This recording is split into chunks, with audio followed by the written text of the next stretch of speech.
तालुक्यातील वाकेश्वर गावच्या हद्दीत एका 32 वर्षीय तरुणाने गळफास घेऊन आत्महत्या केल्याची दुर्दैवी घटना शुक्रवारी दुपारच्या सुमारास उघडकीस आली। या घटनेमुळे परिसरात हळहळ व्यक्त केली जाते आहे। मिळालेल्या माहितीनुसार अजिंक्य प्रकाश जगताप वय वर्ष 32 मूळ राहणार पांगरखेल तालुका खटाव सध्या राहणार वडूच यांनी दिनांक 8 मे 2026 रोजी दुपारी अंदाजे 12:30 वाजेच्या सुमारास वाकेश्वर गावच्या हद्दीतील ओढ्याच्या कडेला असलेल्या आंब्याच्या झाडाला नवीन काळ्या रंगाच्या दोरीच्या सहाय्याने गळफास घेत आत्महत्या केली। काही नागरिकांच्या निदर्शनास ही घटना आल्यानंतर परिसरात एकच खळबळ उडाली। घटनेची माहिती मिळताच वडूज पोलिसांनी तात्काळ घटनास्थळी धाव घेत पंचनामा केला।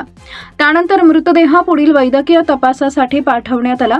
या प्रकरणी वडूज पोलीस स्टेशनमध्ये आकस्मिक मृत्यूची नोंद करण्यात आली आहे।